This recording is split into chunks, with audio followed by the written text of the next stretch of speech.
The following podcast was recorded on Tuesday, August 24th, 2021, featuring Jim Bianco of Bianco Research and Ben Breitholtz of Arbor Data Science.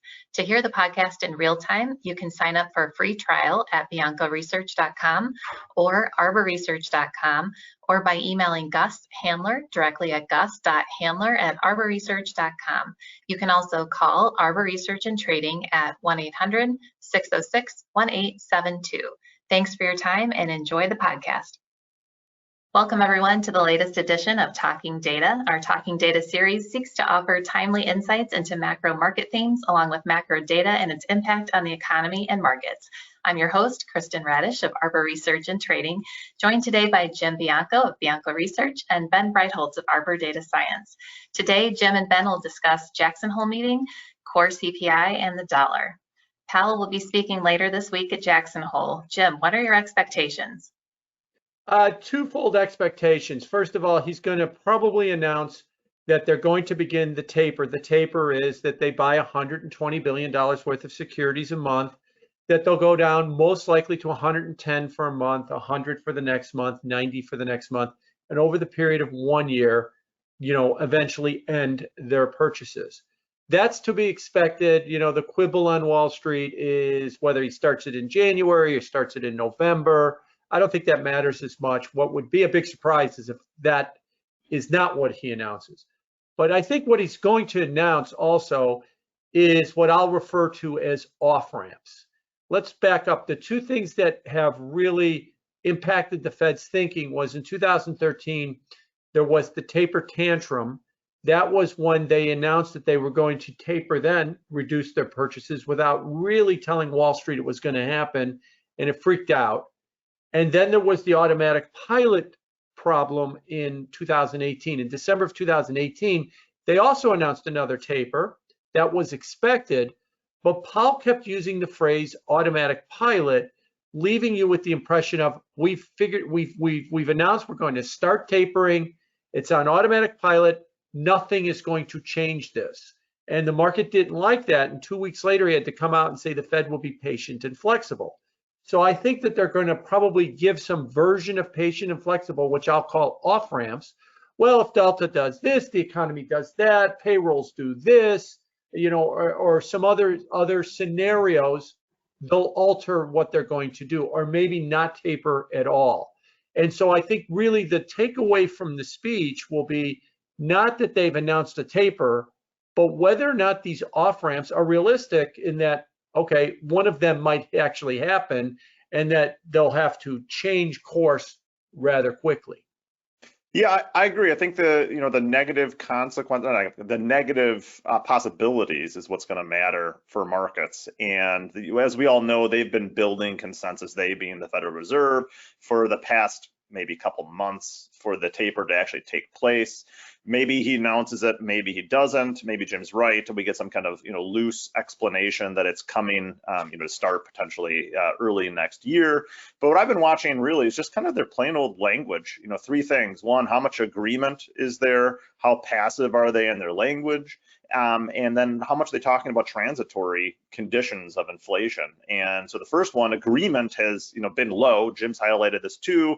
There's been a lack of agreement. There's been a lot of different opinions. We've seen that in Fed speak from across all the different governors. That's a sign that something's coming in terms of a policy change. The other two that I'm waiting to fall would be patience. The amount of times they're talking about using things like some time, one of Brainerd's favorite comments, or wait, and then also transitory language. That hasn't come off the boil yet either. They're still continuing to harp on the idea that we have transitory price influences that are causing headline and core CPI to remain elevated. So, I think that taper markets are getting comfortable with that coming. I think I'm with Jim. I think that the big thing will be the off ramps and the negative potential issues could be, slowing economy. We have some consumer sentiment that's been waning as of late. How much do they talk about that? How much do they give the opportunity to not really start the taper or even keep it as a really slow dribble in terms of the reductions that we would see on a month-to-month basis? So next, let's talk about core CPI. What are your expectations for that? So this is, I mean, this is kind of the, the crux here of kind of a lot of what we've been talking about. And really, I think Jim's been right to say, this year is kind of a big mess. We have all these idiosyncratic things going on. Now we got shelter inflation going. Everyone is just saying, no, let's wait and see where these numbers fall sometime in 2022, 2023. And I think that's right. And that's what we need to focus on. So what we've done is we have this kind of really simple modeling of core inflation on a year-over-year basis, and build in kind of a couple different things. One is, what if we just allow all these components away from shelter inflation to fall essentially to their means, and gets in this nice meaner version that everyone's expecting in all these different components. Then what if we also say, let's allow rents to rise one for one with the expectations that have been set out by private rents, by Apartment List and Zillow, and then what if we allow that to run at half speed? So those are the three lines here we have in a chart with, core inflation somewhere around 4.5%. If we do get a one-for-one matching of shelter inflation with these private rents, that means we could see 6+% core inflation in early 2022, which would be a big number. And now if we run at about half speed, that puts us around 5%. But the important thing is, where do we end up in late 2022, early 2023? And the answer here, almost unanimously on these three different potential paths, is somewhere around 2.5%. And core inflation at 2.5% and stabilizing there would mean we'd have the first regime shift higher in sticky and really core inflation since the 1980s. You got to remember, after every single recession and every single slowdown in the US since 1980, we've seen this stair step lower in sticky prices and core prices. And so here's a chart. You can see the average that's shown in these blue horizontal lines, and we've always stair stepped lower. So in this case, the last regime somewhere was right around 2%. If we do produce that 2.5%, that's a whole new line of thinking and a whole new a number of basis points of core inflation that has to be built into pretty much everything and anything. Not that it's cataclysmic, but that is a significant shift. So shelter inflation is going to be at the crux of this, and is going to be the most critical component. Idiosyncratic forces induced by the supply chain are starting to wane. A lot of these metrics peaked between May and July. Not to say the supply chain, in particular with chip shortages, won't linger and continue into early next year. They probably will, but maybe the worst is behind us, and now the onus is on the shelter inflation, which is such a huge, weighty portion of inflation. Yeah, I agree. And I think the takeaway from these charts are what Ben has emphasized is, first of all, we're looking at core inflation potentially being 2.5% all the way to 2023. Ben, I assume that also means the headline inflation will be higher than that, because typically it does run higher. So you'd probably have headline closer to 3. The problem there, as I'd like to say with inflation, is it's about the bond market. Are investors that are buying a 125 10-year note ready for that level of negative real yields for several years? Or are they buying it because they think that transitory inflation means that negative real yields might get closer to zero a lot sooner? And that could really weigh on the bond market as we move forward from there. And the other emphasis I'd put on that is that you're right. The average after every recession since the early 1980s was inflation was lower than the previous. This could be the first time that it's higher, breaking that downtrend. And once that downtrend is broken, the opposite of transitory is persistent, then that persistent word might come in, especially in your NLP stuff, Ben. You'll have to start searching for the word persistent, yes, as opposed to the word for transitory. But that sounds like it's going to be a 22 or 23 story. And the other thing too, so this is what we've called this, the Jim and I have talked about, prepare for range trading. I think we've been actually pretty right about that in a whole host of markets.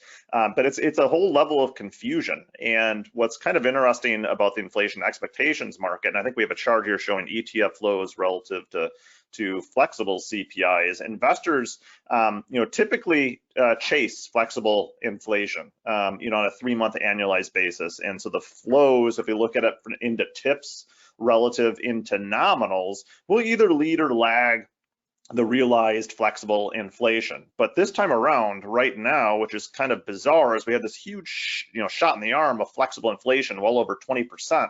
on a 3-month annualized basis, but flows between tips versus nominals have not really given chase. So everyone's kind of in this wait and see mode, just like central banks. And at some point, there's got to be kind of a big shift in repricing here. Either the inflation is more persistent, and we're going to see a lot of money is going to have to flow into tips relative to treasuries, even though, we got record flows into tips, but really relative to treasuries, not so much. But there's something on the horizon here that's going to either it comes or it doesn't, and there's going to be pretty tremendous flows one way or the other. Now, again, maybe that doesn't happen until the middle of 2022, or maybe it happens, much sooner. We'll just have to wait and see. But just realize there is this big gap that's occurred between where inflation's going and how investors are viewing it. They're kind of siding with the Fed, and they're very placid, very comfortable, and that's usually not a good condition in the long run. I'll just add, just in conclusion, that the persistent transitory debate, I've joked about this here too, is that those that are in the transitory camp can point to the bond market. Yields are very low, volatility is coming out of the bond market saying, see, there everybody agrees with us. Those that are in the persistent camp can point to the data and say, see, the data is still elevated on the bond market right now. And I think that the two kind of meet in the middle, and that's why we haven't resolved anything yet. And that, that is still to be determined which way we're going to go. Is it really transitory or is it really persistent? And finally today, why is the dollar rallying? I'll start with that one, and I got a chart here showing what the dollar has done this year. And if you look at the dollar index, it's up now about 3.5% near the highs of the year. The trade-weighted dollar index is up, a little bit less because it has a different weighting, and emerging market currencies are up even less. Actually, they're unchanged on the year. Part of what's going on with the dollar is that it is a safe haven. It is a flight to safety. We saw that last spring when everything was coming apart. The dollar soared because when the world's ending, I run to the reserve currency and I buy a zero yielding T-bill. Why? Because I know that whenever the dust settles, I get all my money back. And that seems to be good. Well, we've got Delta, we've got slowdowns. We might even have geopolitical tensions in Central Asia too, maybe not. And so but basically the fear of slowdowns and the fear of Delta has been enough, I think, to try to push people away from emerging market and maybe small cap stocks and a little bit of those things that have not been performing as well, going into safer investments. And when you talk internationally, that means I'll hang out a little bit more in the safe reserve currency as I try to figure out what's going on. Once or if those fears recede, Delta peaks and goes away, and I'm talking globally, the slowdown story maybe runs to an end. If that happens, then they'll run out of the dollar again. But I do think part of what we've seen, especially since the dollar started to move up around late June, July, which is really when the Delta cases really started coming and the slowdown talk started to heat up as well too. Yeah, and I think too that 2021's to me has been the year of investors lowering their beta and really exposure to volatility. So we've seen so much money rush into large caps, the global large caps, and really out of small caps, thematics, and the like. And I think the dollar kind of does fit into that story. And it's kind of been, ground, the DXY index, that is, ground against 90 for quite some time, and it keeps coming off, got as high as 93.5 or so, and has been, more or less in a range trade, something that we expected out of the global recovery and really do for the next number of months. But the dollar here and real yields in the U.S. This kind of goes back to our earlier discussions, really are critical.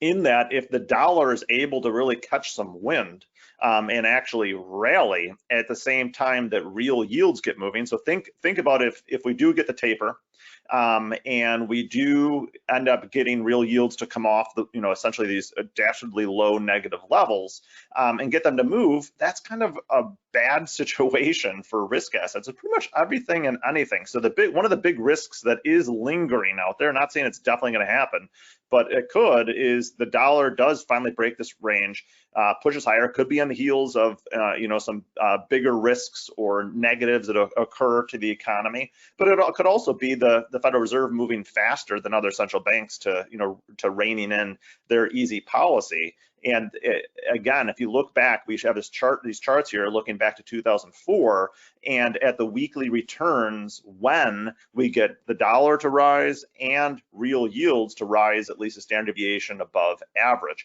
and everything's negative. And in contrast to the opposite, where everything's positive. And of course, things like major commodities suffer the most. Things like value end up doing the best, but still produce a negative return. So I think that's something to watch coming out of Jackson Hole, coming out of whenever we do get this taper discussion, is do short end real yields finally break free of this nasty trading range? Does the dollar do so? If so, I mean, that creates not a good situation for risk assets, and I don't like to ever be really a bear. I guess I'm typically trying to stay optimistic, but that's one of the big risks that I'd be watching and flagging for my portfolio. Well, thank you both for joining today. We appreciate your thoughts. Thank you, everyone, for tuning in today. As a reminder, Arbor Research and Trading is an institutional research and brokerage firm. Our two most prominent offerings are Bianco Research and Arbor Data Science. For further information, please contact Gus Handler at gus.handler@arborresearch.com.